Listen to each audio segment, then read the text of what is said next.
है everyone, this is Agrasen Singh Shah. एक बार फिर मैं हाजिर हूँ आपके सामने एक ख़ास वीडियो लेकर के जिसका नाम है सर्किल। आपको पता है कि यूपी बोर्ड और सीबीएसई बोर्ड के दो चैप्टर सर्किल पर बेस्ड है। पहला चैप्टर नंबर 10 जिसका नाम है सर्किल और फिर चैप्टर नंबर 12 जिसका नाम है एरिया रिलेटेड टू सर्किल। तो आज इन दोनों चैप्टर को हम पढ़ेंगे और समझेंगे कि ये क्या होता है। तो चलिए आइए समझते हैं। Time to understand about circle. ये देखिए, मैंने यहाँ पर एक सेंटर लिया और इस सेंटर का मैंने नाम दिया O। इस O से एक निश्चित दूरी लेकर के हमने एक सरकमफेरेंस ड्रा किया, सरकमफेरेंस, और इस तरीके से हमारा सर्किल बन गया। अब सबसे पहले जान लीजिए कि किसी सर्किल का जो ये आउटर वाल होता है, ये जो बाहरी वाल होता है, दीवार होती है, इसी को हम बोलते हैं सरकमफेरेंस। क्या बोलते हैं इसको? सरकमफेरेंस।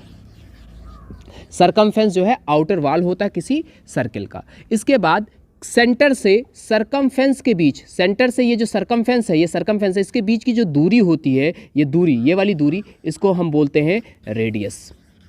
अच्छा, रेडियस को हिंदी में हम क्या बोलते हैं? त्रिज्या। क्या बोलते हैं हिंदी में? त्रिज्या। और इसको हम स्मॉल r से डिनोट करते हैं। दूसरी बात अगर हम कर लें, कोई ऐसी लाइन जो सेंटर से होकर गुजरे लेकिन वो सरकमफेरेंस को दो पॉइंट्स पर काटे, जैसे ए और बी। तो ऐसे कंडीशन में जो ए बी लाइन हमको रिसीव होगी, प्राप्त होगी, वो ए बी क्या होगी? डायमीटर होगी। डायमीटर को हिंदी में हम बोलते हैं व्यास होगा। आपको पहले भी पिछले कक्षाओं में बताया गया था कि पिछली कक्षाओं में आपको समझाया गया होगा, बताया गया होगा कि जो डायमीटर होता है वो रेडियस का, यानी रेडियस मतलब आर का कितना होता है? 2 गुना होता है। 2 गुना, जैसा कि आप यहाँ इस फिगर में देख पा रहे होंगे। ठीक है जी। तो ये कुछ बातें थी। अभी मैंने आपको बताया कि सेंटर क्या होता है, मैंने आपको बताया सरकमफेरेंस क्या होता है, मैंने आपको बताया रेडियस क्या होता है, मैंने आपको बताया डायमीटर क्या होता है। अब हम लोग बात कर लें कि अगर कोई और लाइन जो किसी सर्किल के अंदर हो,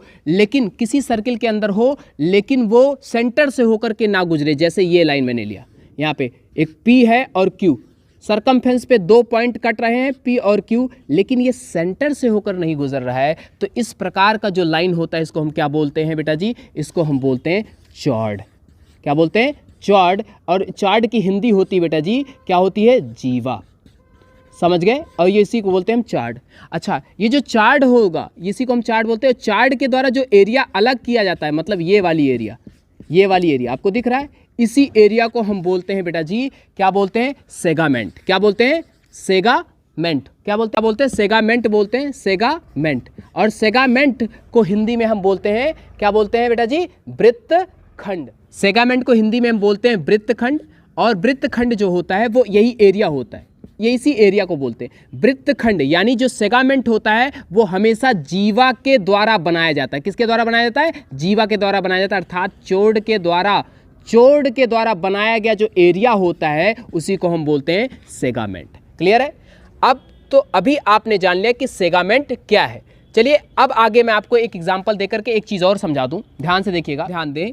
अगर हमने इसी तरीके से, ये हमारा रेडियस है, ये हमारा क्या है? रेडियस, और यहाँ पर हमने एक और रेडियस ले लिया। इसके बाद ये जो एरिया हमको प्राप्त हो रहा है, ये वाला एरिया, इस प्रकार के एरिया को हम बोलते हैं, क्या बोलते हैं? ध्यान दीजिएगा, इसको हम बोलते हैं सेक्टर। क्या बोलते हैं? सेक्टर बोलते हैं।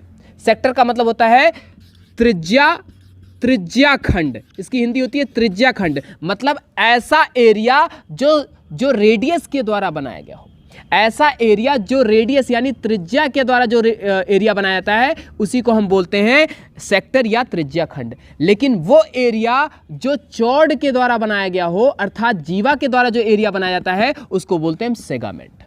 ठीक है जी। तो अब देखिए आपको क्या क्या समझ में आ गया। आपको समझ में आ गया कि सेंटर क्या होता है, आपको समझ में आ गया कि रेडियस क्या होता है, आपको समझ में आ गया कि डायमीटर क्या होता है, आपको समझ में आ गया कि हमारा चॉर्ड क्या होता है, आपको समझ में आ गया कि सेगामेंट क्या होता है, कौन से एरिया को सेगामेंट कहते हैं, आपको समझ में आ गया कि कौन से एरिया को हम सेक्टर बोलते हैं। ठीक है जी। तो ये सारी कुछ बातें हैं सर्किल के बारे में। इसको थोड़ा सा और बेहतर समझने के लिए मैं इसको नेक्स्ट पेज पर ले जा रहा हूं ताकि आपको चीज़ों को और बेहतर समझा सकूं। तो ये रहा आपका नेक्स्ट पेज। तो चलिए देखते हैं। अभी मैंने आपको थोड़ी देर पहले बताया कि जो रेडिया सेक्टर क्या होता है और मैंने आपको बताया कि सेगामेंट क्या होता है। मैंने बताया था कि जो सेक्टर होते हैं वो रेडियस पर बेस्ड होते हैं। मैंने यहाँ पर एक सेंटर ले रखा O और यहाँ पर एक पॉइंट ले लिया A और यहाँ पर ले लिया मैंने B। अब यहाँ पर OA और OB ये दोनों क्या हैं, रेडियस हैं। तो ये दोनों क्या है, रेडियस है, ये भी रेडियस है और ये भी रेडियस है। और इस रेडियस के अंदर जो ये एरिया होगा, मैंने जैसा कि आपको बताया था, ये जो एरिया है पूरा, ये वाला जो एरिया है, ये वाला पूरा एरिया, ये एरिया क्या कहलाता है, आपको मैंने बताया था सेक्टर कहलाता है। लेकिन ध्यान दीजिए ये जो एरिया है ये कम एरिया है, तो यानी ये क्या कहलाएगा, माइनर सेक्टर कहलाएगा। माइनर माने लघु क्षेत्र कहलाएगा। और ये वाला जो एरिया है, ये वाला पूरा जो एरिया है ये ज़्यादा है, तो इसको हम क्या बोलेंगे, मेजर सेक्टर बोलेंगे, मेजर सेक्टर। और मेजर सेक्टर का मतलब होगा दीर्घ क्या होगा, दीर्घ क्षेत्र होगा। ठीक है सर। तो अब अगर हम बात कर लें, अगर इसी तरीके से अगर मैं बोलूं, आपको समझाऊं, एक और मैं वृत्त ले रहा हूं ताकि आप समझ सकें। एक और वृत्त मैंने लिया है। अगर मान लीजिए ये सेंटर आपका O है और यहाँ पर हमने एक जीवा लिया है A और B, तो ये जो एरिया होगा ये सेगामेंट होगा। लेकिन कौन सा सेगामेंट होगा, ये माइनर सेगामेंट होगा। जबकि ये वाला जो एरिया होगा ये कौन सा एरिया होगा, ये होगा मेजर सेगामेंट। ठीक है जी, मेजर सेगामेंट होगा। और एक चीज़ ध्यान रखिए, मैंने बताया था कि जो सेक्टर होता है वो रेडियस पर बेस्ड होता है और जो सेगामेंट होता है वो चौड़ पर बेस्ड होता है। चौड़ का मतलब आप जानते ही हो, जीवा पर बेस्ड होता है। तो ये दो बातें थी जिसमें मैं बताना चाहता था कि माइनर सेक्टर क्या है और मेजर सेक्टर क्या है। मैं बताना चाहता था कि मेजर सेगामेंट क्या है और माइनर सेगामेंट क्या है। ठीक है सर, ये दो बातें मुझे आपको बतानी थी। अब आगे थोड़ा सा हम बात करेंगे सर्किल के एरिया के बारे में। इसके बाद हम बात करेंगे सरकमफेरेंस ऑफ सर्किल के बारे में। हम बात करेंगे माइनर सेक्टर का एरिया कैसे निकालेंगे। हम बात करेंगे कि मेजर सेक्टर का एरिया कैसे निकालेंगे। और हम बात करने वाले हैं कि कैसे हम मेजर और माइनर सेगामेंट का एरिया भी निकालेंगे। तो चलिए देखते हैं। सबसे पहले ये बाउंड्री वॉल है, इसको हम सरकमफेरेंस बोलते हैं। इसके बारे में थोड़ा सा बात कर लें। तो सरकमफेरेंस ऑफ सर्किल की, तो सरकमफेरेंस ऑफ सर्किल होता है 2 पाई r। अब अच्छा, सरकमफेरेंस की हिंदी होती है परिध या परिमाप। ठीक है जी, ये बाहरी वाली एरिया होता है। अब हम बात करेंगे एरिया ऑफ सर्किल का। एरिया ऑफ सर्किल का, तो एरिया ऑफ सर्किल होता है पाई r स्क्वायर। एरिया का मतलब होता है क्षेत्रफल। किसका क्षेत्रफल, वृत्त का क्षेत्रफल का फार्मूला है। इसी तरीके से मैंने आपको पहले भी बताया था कि सेक्टर भी होते हैं जो कि रेडियस बेस्ड होते हैं। जैसे ये सेक्टर है, ये वाला सेक्टर। तो सेक्टर जो होते हैं, मतलब एरिया ऑफ सेक्टर आप बोल सकते हो। एरिया ऑफ सेक्टर इनको बोल सकते हैं आप। इसका फार्मूला होता है θ/360 इंटू पाई r स्क्वायर। समझ में आ रहा है जी। तो मतलब ये जो एंगल होता है वो, इसी को हम क्या बोलते हैं, थीटा बोलते हैं। और इसी को अपान 360 करते हैं, इंटू पाई r स्क्वायर करते हैं। ये एरिया ऑफ सेक्टर के लिए इसका इस्तेमाल हम करेंगे। ठीक है जी। अब आगे हम बात करें ये, और डिपेंड करता है यहाँ पर, ये देखिए ये वाला तो कौन सा है, माइनर सेक्टर है, और ये वाला बड़ा वाला कौन सा है, मेजर सेक्टर। दोनों के लिए सेम फार्मूला का इस्तेमाल करेंगे। इसी तरीके से कुछ बातें और मैं आपको बताना भूल गया था। सबसे पहले बात कर लें कि जो सरकमफेरेंस होता है, किसी सर्किल का जो सरकमफेरेंस होता है, उसका जो एक टुकड़ा होता है, कोई भी टुकड़ा, उसको हम बोलते हैं आर्क, ARC, आर्क। इसको आर्क बोलते हैं। आर्क मतलब चाप। अब बात करें लेंथ ऑफ आर्क का, तो ये होता है θ/360 इंटू 2 पाई r। ये इसका फार्मूला होता है। तो ये चीज़ें हैं आपके चैप्टर के हिसाब से कुछ फार्मूला जो कि बहुत इंपॉर्टेंट हैं। ठीक है जी। चलिए कुछ और एरियाज़ बचे हुए उनको समझ लेते हैं। तो देखते हैं एरिया ऑफ सेगामेंट क्या होता है। एरिया ऑफ सेगामेंट का होता है r स्क्वायर, इसके बाद ब्रैकेट में पाई θ/360 -1/2 साइन थीटा। ये होता है किसका, एरिया ऑफ सेगामेंट का। अब ये सेगामेंट क्या होता है, एरिया ऑफ सेगामेंट आपको पता होगा, मैंने पहले भी बताया था कि सेगामेंट का मतलब होता है कि ये वाला एरिया, मतलब ये रहा आपका सेगामेंट, करेक्ट है। और ये जो आपका एरिया होगा, ये ये जो आपका एरिया होता है, मान लीजिए यहाँ पे ए बी एक चार्ट है और इसका जो एरिया होगा ये वाला एरिया होता है, इसी को हम बोलते हैं एरिया ऑफ सेगमेंट। इसी को हम बोलेंगे, क्या बोलेंगे? Area of segment. तो ये एरिया ऑफ सेगमेंट हो गया। अगला हमारा है area of semi circle. Semi circle का मतलब होता है आधा, ऐसे आधा। ये आधा सर्किल का एरिया कैसे निकलेगा? तो कुछ नहीं करेंगे, 1/2 इंटू पाई आर स्क्वायर कर देंगे। इसी तरीके से नेक्स्ट है एरिया ऑफ क्वाड्रेंट, मतलब एक चौथाई अगर किसी इस सर्किल का आपको एरिया निकालना, तब क्या करेंगे? फिर भी आप कुछ नहीं करेंगे, 1/4 इंटू पाई आर स्क्वायर कर देंगे, आपका आ जाएगा। 1 है area enclosed by 2 concentric circles. ये क्या होते हैं? मतलब एक ही सेंटर से जब 2 सर्किल बनाए जाते हैं, एक ही सेंटर से जब 2 सर्किल बना दिए जाते हैं, आपको दिख रहा है एक ही सेंटर है, इससे 2 सर्किल बनाए गए हैं, 2 सर्किल बनाए गए, और जब इनके बीच के बाद ये वाला आपको एरिया निकालना होता है, ये वाला एरिया, तो इसी एरिया को निकालने के लिए हम फार्मूला अप्लाई करते हैं। क्या करते हैं? Pi r square minus pi r square. इसका मतलब ये आर जो है, ये कैपिटल आर बड़े वाले सर्किल के लिए का रेडियस है, और ये स्मॉल आर छोटे वाले सर्किल का क्या है? रेडियस है। ठीक है जी। तो अब इसको अगर थोड़ा सा और हम सॉल्व कर दे तो हम ऐसे कॉमन ले सकते हैं, पाई को कॉमन ले सकते हैं। देखिए दोनों में से पाई कॉमन हो सकता है, और क्या बचेगा? कैपिटल आर पे स्क्वायर माइनस स्मॉल आर पे स्क्वायर। तो ये हमको प्राप्त हो जाएगा। ये कब हम इसका इस्तेमाल करेंगे इस फार्मूले का? जब हमें 2 कंसेंट्रिक सर्किल दिए होंगे, मतलब 2 ऐसे सर्किल दिए होंगे जिनका जो है 2 ऐसे सर्किल दिए होंगे जिनका सेंटर, इन दोनों सर्किल के बीच का जो ये एरिया बच रहा है, इस एरिया का जब हमें फाइंड करना होगा, तब हम कौन सा फार्मूला इस्तेमाल करेंगे? वो फार्मूला होगा हमारा पाई ब्रैकेट में कैपिटल आर पे स्क्वायर माइनस स्मॉल आर का स्क्वायर। मतलब कहने का मतलब है कि पाई हम लिखेंगे और उसका जो बड़े वाले जो सर्किल का जो रेडियस है उसके स्क्वायर में से छोटे वाले सर्किल का जो रेडियस है उसको घटा देंगे, तो हमें जो है area enclosed bye 2 concentric circle हमें फाइंड आउट हो जाएगा। अर्थात ये जो एरिया है ये हमें क्या हो जाएगा? फाइंड हो जाएगा। तो ये जितने भी फार्मूला अभी मैंने आपको बताए, अगर ये आप इसको समझ लेंगे तो निश्चित तौर पर आप जो है चैप्टर जो है आपका जो चैप्टर नंबर 12 है, इसके सारे क्वेश्चन आप कर पाएंगे। अब आगे इस चैप्टर नंबर 12 के कुछ इंपॉर्टेंट क्वेश्चन मैं करूंगा ताकि आप इसको और बेहतर ढंग से समझ सके। तो चलिए शुरू करते हैं। मैं हाजिर हूं आपके लिए सवाल लेकर। मैंने एक सवाल लिया है, एक्सरसाइज 12.1 का पहला क्वेश्चन कह रहा है the radii of 2 circle are 90 centimetre and 9 centimetre respectively, find the radius of the circle which has circumference equal to the sum of circumference of 2 circle. मतलब फला फला फला फला बला बला बला बला, पता नहीं क्या क्या कह रहा है। कहने का मतलब ये है, ये कह रहा है कि आपके पास एक सर्किल है जिसका रेडियस जो है, एक सर्किल है जिसका रेडियस आप 19 सेंटीमीटर है, एक और सर्किल आपके पास है जिसका आपका रेडियस जो है कितना है? 9 सेंटीमीटर है।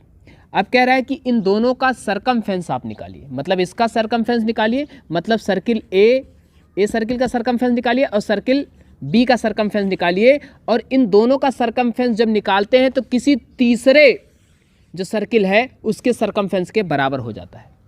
तो ये जो तीसरा वाला आपका सर्किल प्राप्त हो रहा है जिसका सरकमफेरेंस इन दोनों सरकमफेरेंस को जोड़ने के बराबर है, तो आपको इसी का आपको क्या पता करना है? रेडियस पता करना है। मतलब कहने का मतलब ये जनाब कि यहाँ पर एक सर्किल ए दिया है, एक बी दिया है, इन दोनों का रेडियस दिया है, एक का 19 और एक का 9, और इन दोनों का सरकमफेरेंस जब हम ऐड कर दें, यानी ए और बी का दोनों का सरकमफेरेंस हम जब ऐड कर दें तो हमें ये तीसरे के सरकमफेरेंस के बराबर हमें प्राप्त हो जाता है, और हमें तीसरे का रेडियस निकालना है। बहुत सिंपल है। यहाँ पर हम कुछ नहीं करेंगे, यहाँ पर हम करेंगे यहाँ पे हम सोल्यूशन करने वाले यहाँ पे हम करेंगे circumference of circle A plus circumference of circle B. ठीक है जी। क्या करने वाले? Circle B is equal to what? ये थर्ड्स का सरकमफेरेंस ऑफ सर्किल। क्लियर है? समझ में आ रहा है कि नहीं आ रहा है? थर्ड का मतलब ये सी, इसको हम नाम देते हैं। ठीक है जी। क्लियर है? अब इसको यहाँ पर सरकमफेरेंस का आपको फार्मूला पता है क्या होता है? 2 पाई आर। यहाँ पर क्या होगा प्लस 2 पाई आर, ये इसका वाला और ये इसका वाला किसके बराबर होगा, ये थर्ड वाले के बराबर होगा, यानी 2 पाई आर ये भी है। और हमें थर्ड वाले का यही आर ज्ञात करना है, यानी पता करना है। 2 का 2, इन दोनों में 2 कॉमन लेंगे, 2 और पाई दोनों कॉमन हो जाएगा, तो 2 पाई कॉमन हो गया। अब क्या बचा, आर प्लस आर, करेक्ट है। तो आर, ये आर ए वाला का कितना है, इसकी जगह पर हम कितना आर प्लस आर बना है, ये किसके बराबर होगा, 2 पाई आर के ही बराबर होगा, करेक्ट है। अब यहाँ से देखिए 2 पाई को हम कट आउट कर देंगे। अब हमारे पास क्या बचा, आर आर और आर, और ये आर किसका है, ये सर्किल ए वाले आर है, और ये आर किसका है, सर्किल बी वाले का आर है, और ये आर किसका है, सर्किल सी वाले का आर है, जिसे हमें फाइंड करना है।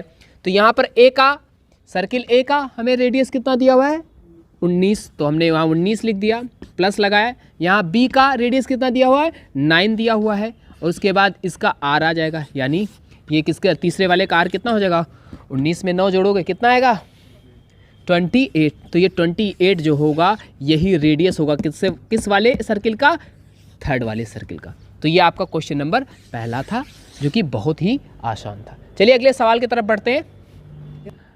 तो एक और सवाल लेते हैं हम एक्सरसाइज 12.1 से ही, क्वेश्चन नंबर 4। क्वेश्चन कह रहा है the wheel of a car are diameter 80 centimetre, how many complete revolution does each wheel make in 10 minute and when car is travelling at the speed of 66 kilometre प्रति our.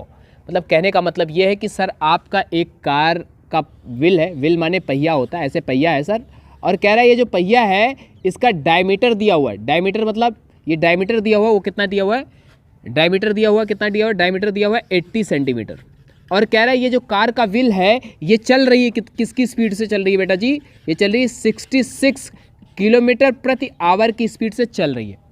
और यही car, वो car का पहिया जिसका diameter 80 centimetre है और जो 66 किलोमीटर प्रति आवर की स्पीड से चल रही है, वो 10 मिनट यानी 10 मिनट्स में कितना चक्कर घूमेगी, कितना चक्कर घूमेगी। अगर ये मान लीजिए कार है, इसका रेडियस आपका इसका डायमीटर आपको 80 सेंटीमीटर दिया हुआ है, 80 सेंटीमीटर, और साथ में ये 66 किलोमीटर प्रति आवर की स्पीड से चल रही है और 10 मिनट ये टाइम ले, तो कितना चक्कर ये घूम जाएगी, यही आपको पता करना है। ठीक है सर। तो चलिए सर, अगर ये हमारा सोल्यूशन हम करने वाले हैं, ये हमारी चीज़ें, ये सारी चीज़ें गिवन है, गिवन मतलब दी गई हैं। चलिए पहले इसको सवाल को सॉल्व करने से पहले ये सबको सिमिलर कर लेते हैं। सिमिलर का मतलब यहाँ सेंटीमीटर में है, यहाँ किलोमीटर में है, यहाँ टाइम मिनट में है, यहाँ घंटे में है, तो सबको एक रेशियो में कर लेते हैं, एक इक्वल यूनिट कर लेते हैं सबका। तो चलिए सबसे पहले डायमीटर है, तो डायमीटर है, इसका हम रेडियस अगर निकालें तो रेडियस हमारा हो जाएगा 40 सेंटीमीटर, क्योंकि रेडियस जो है डायमीटर का आधा होता है। इसी तरीके से ये जो स्पीड है, स्पीड यही तो है, 66 किलोमीटर है और आवर है, 1 आवर। इसको किस में चेंज करना है हमें, सेंटीमीटर में, क्योंकि दूसरा ये सेंटीमीटर में है। तो सेंटीमीटर में चेंज करने के लिए पहले 1000 से गुणा करेंगे तो क्या हो जाएगा, मीटर में चेंज होगा, फिर 100 से गुणा कर देंगे तो सेंटीमीटर में चेंज होगा। ठीक है। और ये हावर है, घंटा है, इसको क्योंकि अगला जो हमारा यूनिट है टाइम वो मिनट में दिया है, इसलिए इसको भी हम मिनट में चेंज कर लेंगे, यानी हम इसको 60 से गुणा कर लेंगे तो ये भी किस में आ जाएगा, मिनट में आ जाएगा। क्लियर है। अब टाइम का टाइम ऐसे रहने दीजिए, टाइम तो हमारा कितना हुआ है, 10 मिनट्स है ही है। अब थोड़ा सा और देखें, अगर इसको सिंप्लीफाई कर दें, इसको मैं सरल कर दूं, तो स्पीड बराबर जो है, स्पीड बराबर हमारा आ जाएगा 66, स्पीड बराबर हमारा जो है वो आ जाएगा, स्पीड थोड़ा सा जगह कम पड़ रहा है, स्पीड बराबर 66 000 एंड 20 और हो जाएगा, और ये 60 है, 0 से 0 कट गया, और 6 1 जा 6 और 6 11, यानी आपका आ जाएगा 11 4 टाइम 0। तो ये आपका क्या आ गया, स्पीड आ गया। ठीक है।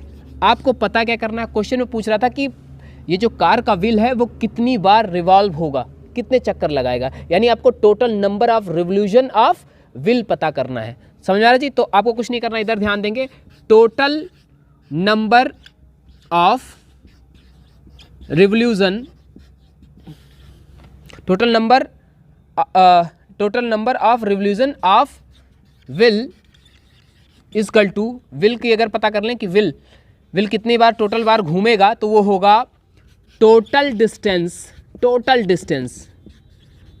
डिस्टेंस अपॉन सरकमफेरेंस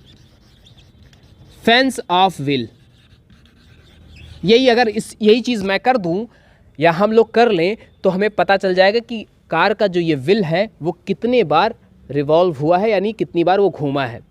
तो सबसे उसके लिए क्या करेंगे कि जो टोटल डिस्टेंस कार ने, पहिए ने जो टोटल डिस्टेंस तय किया है उसमें उसको डिवाइड करेंगे। किससे हम डिवाइड कर देंगे? Circumference of wheel. इस जो व्हील का ये जो सरकमफेरेंस है, इससे अगर हम भाग देते तो हमें पता चल जाएगा। तो चलिए अब थोड़ा सा यहाँ पर देखेंगे, थोड़ा जगह कम है, मुझे उम्मीद है कि आप यहाँ पे समझ पाओगे।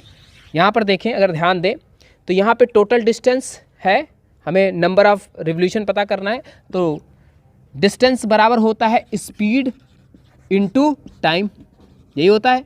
यहाँ हमारा स्पीड कितना कितना दे दिया गया, स्पीड हमारा इतना है 11 4 टाइम 0, ये हमारा स्पीड है। और टाइम हमें कितना दिया हुआ है? 10 मिनट्स। ओके बेटा, तो यहाँ पे हमने 10 लिख दिया। और यहाँ पर सरकमफेरेंस ऑफ व्हील, सरकमफेरेंस का क्या फार्मूला होता है? 2 इंटू पाई, पाई का मतलब सरकमफेरेंस यही तो होता है 2 पाई आर, यही होता है सरकमफेरेंस। अब यहाँ पर पाई का वैल्यू कितना है, वैल्यू रखना है, पाई का हम वैल्यू रख देंगे 22/7 यानी 22/7। और यहाँ पे आर हमें रेडियस हमने पहले भी पता कर रखा है, कितना है? 40 है, ये हमारा 40 हमने कर दिया। ठीक है सर।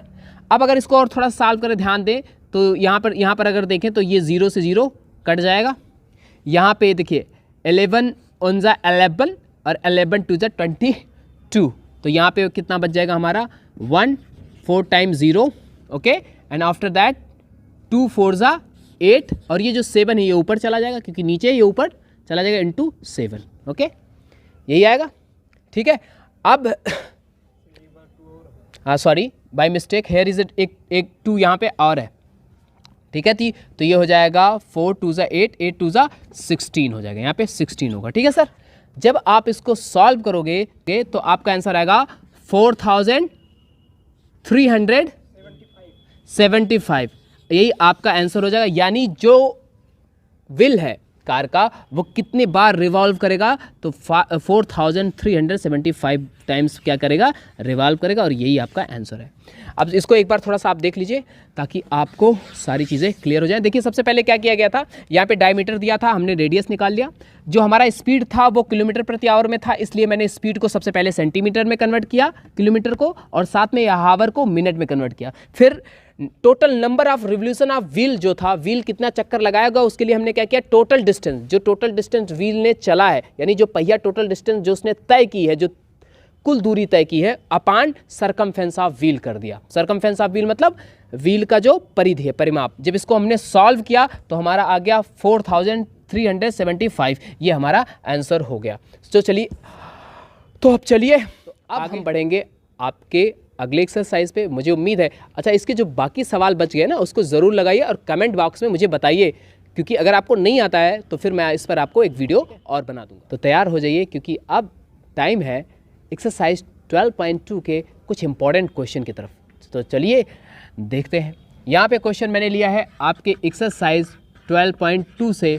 क्वेश्चन नंबर पहला क्वेश्चन कह रहा है, find the area of a sector of a circle with the radius 6 centimetre if the angle sector of a 60। इसका मतलब ये है सर कि यहाँ पे एक सर्किल दिया हुआ है, थोड़ा सा टेढ़ा हो जाएगा तो चल जाएगा ना, क्योंकि कहते हैं ना घी का लड्डू टेढ़ो भला। तो यहाँ पे हमारा ये रहा, हमारा एक सर्किल है जिसमें हमारा ओ है, ओ हमारा सेंटर है, और सेंटर के बाद हमें रेडियस दिया गया है। ये रहा हमारा रेडियस, रेडियस हमारा है 6 सेंटीमीटर। ये हमारा रेडियस दिया हुआ है 6 सेंटीमीटर, यानी हमें आर दिया हुआ है, सॉल्यूशन है आर, रेडियस दिया हुआ है 6 सेंटीमीटर। हमें बताया गया है कि इस पर हमें एक सेक्टर बना हुआ है, ये भी 6 सेंटीमीटर होगा, और ये हमारा सेक्टर है, ये सेक्टर, और इस सेक्टर का जो थीटा मतलब ये जो एंगल है वो कितना है? 60। ठीक है जी, 60 डिग्री है। हमको पता क्या करना है? एरिया पता करना है। तो ये दिया हुआ है, साथ में हमें सेक्टर का एंगल दिया हुआ है। सेक्टर का एंगल कितना है? 60 डिग्री है, और हमें रेडियस दिया है, हमें पता करना है एरिया। तो आपको पता है कि एरिया ऑफ सेक्टर का फार्मूला आपको पता होगा, थीटा अपान 360, जैसा कि मैंने आपको पीछे बताया है, पाई आर स्क्वायर। ओके बेटा, ठीक है। अब यहाँ पे थीटा कितना है? 60 है, तो हमने 60 डिग्री यहाँ पे रख दिया, 360 यहाँ पे हो गया, इनटू पाई 22/7 इंटू आर कितना दिया हुआ हमारा? 6 सेंटीमीटर दिया, यानी 6 × 6 है। अब इसको सॉल्व कर लें, 1 6 हो गया, कट गया। अब 1 6 हो गया और 6 से ये 6 कट जाएगा तो आपका आ जाएगा 22 इंटू 6/7। ओके बेटा। अब जब आप इसको सॉल्व कर लेंगे, जब आप इसको सॉल्व करेंगे तो जो सॉल्व करने पर आएगा वही आपका क्या हो जाएगा, एरिया ऑफ सेक्टर हो जाएगा। ठीक है जी, ये आपका क्वेश्चन नंबर पहला था आपके एक्सरसाइज 12.2 से। चलिए अगले क्वेश्चन की तरफ बढ़ते हैं। कुछ ना कुछ तो ज़रूर होना है और आज फिर सामना एक सवाल से होना है। तो चलिए अगले सवाल की तरफ बढ़ते हैं। सवाल है हमारा एक्सरसाइज 12.2 का क्वेश्चन नंबर 3। कह रहा है the length of minute hand of clock is 14 centimetre and area the swept by the minute and hand in 5 minute. पता नहीं क्या क्या ये लोग बोलते रहते हैं, इनकी बातों को नहीं सुनते हैं। आइए मैं समझाता हूँ क्या है। यहाँ पे कह रहा है कि सर जी एक घड़ी है, घड़ी ऐसे होती है, थोड़ा सा ऐसे होती है, और यहाँ पे कह रहा है कि एक मिनट की सुई है, मिनट की सुई ऐसे है, और जो मिनट की सुई है वो जो सुई, मिनट की जो सुई है, इसका जो लेंथ दिया हुआ है ये कितना दिया हुआ है, 14 सेंटीमीटर दिया हुआ है। कितना दिया हुआ बेटा, मैं फिर से थोड़ा सा साफ कर दूँ। ये आपका मिनट का जो ये सुई है इसका लेंथ दिया हुआ है 40 सेंटीमीटर, 40 सेंटीमीटर दिया हुआ है। अब कह रहा है कि ये जो मिनट की सुई है ये 5 मिनट अगर चले तो कितना दूरी तय करेगी। यानी अगर यहाँ पे 12 हो गया, ये हमारा 1 है, ये हमारा 2 है, यहाँ पे 3 है, यहाँ पे 4 है, 5 है, 6 है, 7 8 ऐसे होता है। तो कह रहा है कि अगर कोई मिनट की सुई है जिसकी लंबाई जो है 14 सेंटीमीटर है, अगर ये 5 मिनट चल जाए, इतना चल जाए, तो ये बीच की जो दूरी है, ये दूरी ये कितनी तय करेगी, ये दूरी इसने कितना तय किया, यही पता करना है। अगर ध्यान से देखें तो हमारा जो घड़ी होता है वो वाकई एक सर्किल का ही रूप होता है, और यहाँ पर हमें रेडियस दिया हुआ है, यानी हमें आर दिया हुआ है कितना, 14 सेंटीमीटर दे दी गई है, और साथ में हमको बताया गया है कि 5 मिनट चलती है। तो 5 मिनट चलती मतलब कितना कोण बनाएगी। आपको पता है कि घड़ी की जो मिनट की सुई होती है 1 मिनट में 6 अंश का कोण बनाती है। कितने अंश का कोण बनाती है, घड़ी की सुई जो है 1 मिनट में 6 अंश का एंगल बनाती है। तो यहाँ पे कितने मिनट चली है, 5 मिनट चली है, तो 5 मिनट में कितने एंगल बनाएगी, तो 6 × 5 यानी 30 एंगल का कोण बनाएगी, 30 एंगल बनाएगी।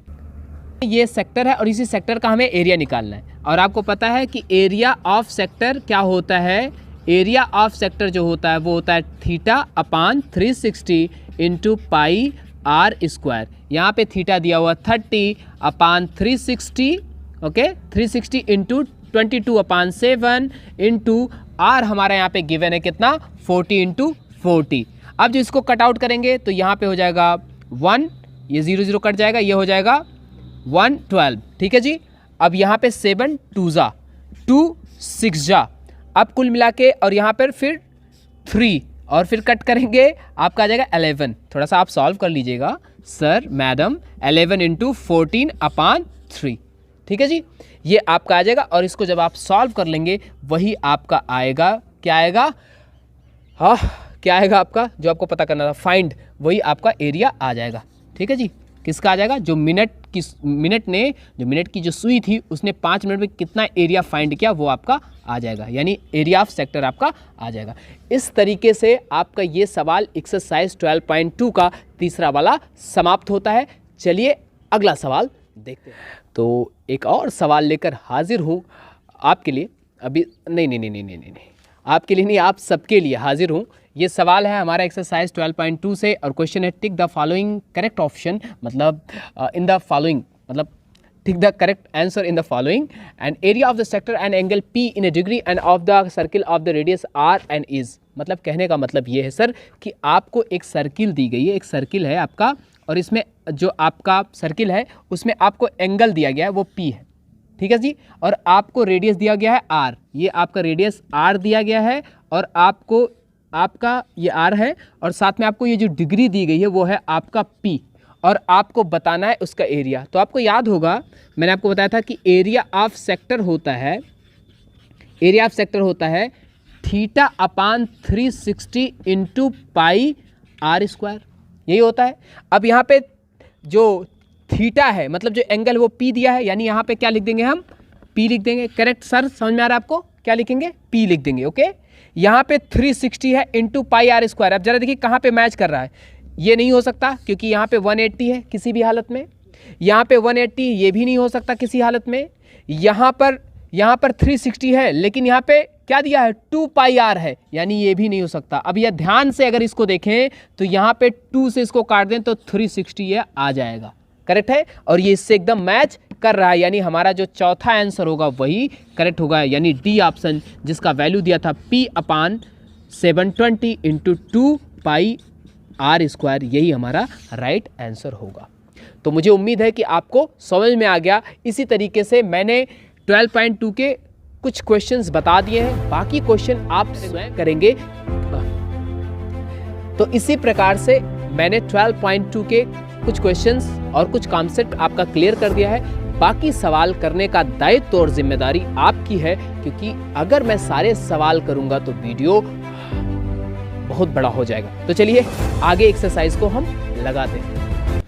तो सर अब मैं लेकर आया हूं आपके लिए एक इम्पॉर्टेंट सवाल जो आपके बोर्ड के एग्ज़ाम में आ सकता है। तो चलिए देखते हैं, इस सवाल को लगाते हैं, समझते हैं, करते हैं नहीं और देखते हैं क्या है सवाल। सवाल है आपका एक्सरसाइज 12.3 से क्वेश्चन नंबर 14 है। क्वेश्चन कह रहा है AB and CD are the respectively arc of the two concentric center of the radii 21 cm and 7 cm and center O if the angle AOB is 30 degree and find the area of the shaded region।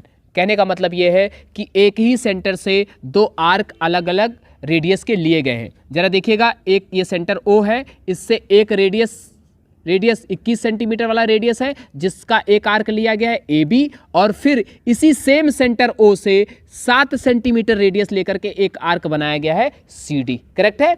और आपको ये जो shaded area, जो मैं भी shaded कर रहा हूँ, जिनको मैं रंग रहा हूँ, इसी शेडेड एरिया को पता करना है।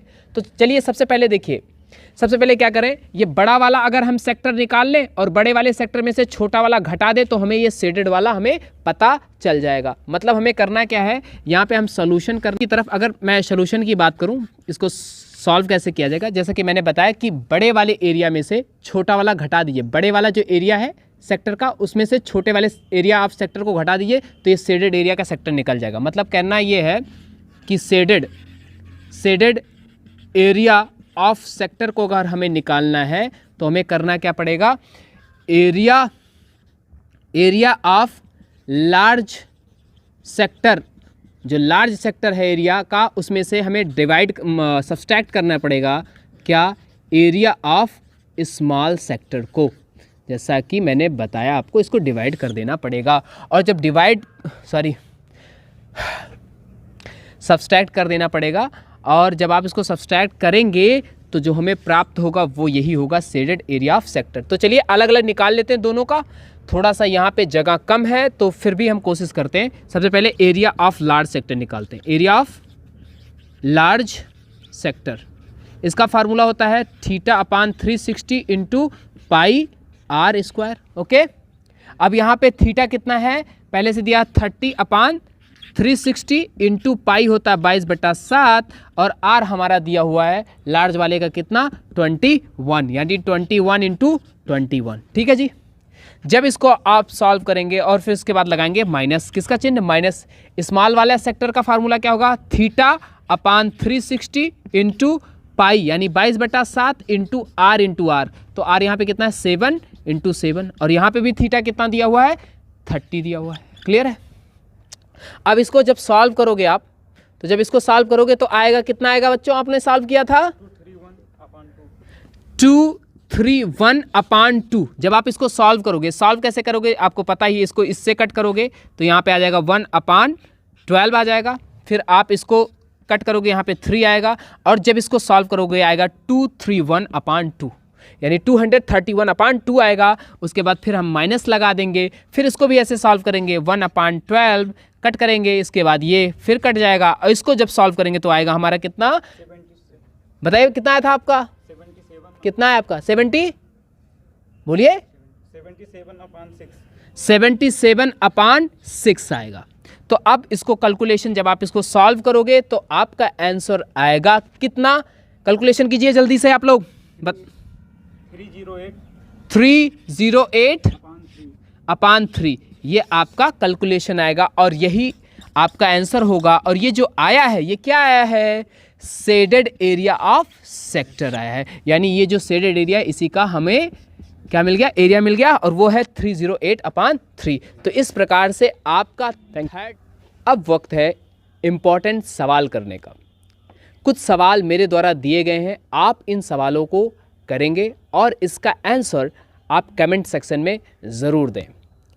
ये सवाल एग्ज़ाम के दृष्टिकोण से महत्वपूर्ण हैं और ये सवाल रहे आपके स्क्रीन पर। अब मुझे उम्मीद है कि आप